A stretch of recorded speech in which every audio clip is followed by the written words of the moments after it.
పవన్ కళ్యాణ్ గారు, అమిత్ షా గారు, చంద్రబాబు నాయుడు గారు ముగ్గురు కలిసి ఒక కార్యక్రమంలో పాల్గొన్నారు. ఆ కార్యక్రమంలో 2 కుర్చీలు ఉన్నాయి, ఆల్రెడీ పెట్టేసి ఉన్నాయి.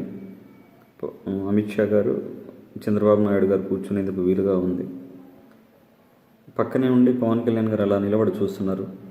గొప్ప మనసుతో పవన్ కళ్యాణ్ గారి స్థాయిని, పవన్ కళ్యాణ్ గారిని గౌరవించుకోవాల్సిన అవసరం ఎంతో ఉందన్న ఆలోచనతో పవన్ కళ్యాణ్ గారి గురించి ప్రత్యేకించి ఒక కుర్చీని తెప్పించి మరి వేయించి పక్కన కూర్చోబెట్టుకునేంత వరకు ఆయన ఆ పని చేశారు, కూర్చోబెట్టించారు మొత్తానికి. అంటే పవన్ కళ్యాణ్ గారి స్థాయి అలాంటిది. అంటే పవన్ కళ్యాణ్ గారు దేశంలో ఉన్నటువంటి నాయకుల్లో ముఖ్యులు, మనసున్నటువంటి నాయకుడు. సహాయం అంటే ఎలాంటి పరిస్థితుల్లోనైనా సరే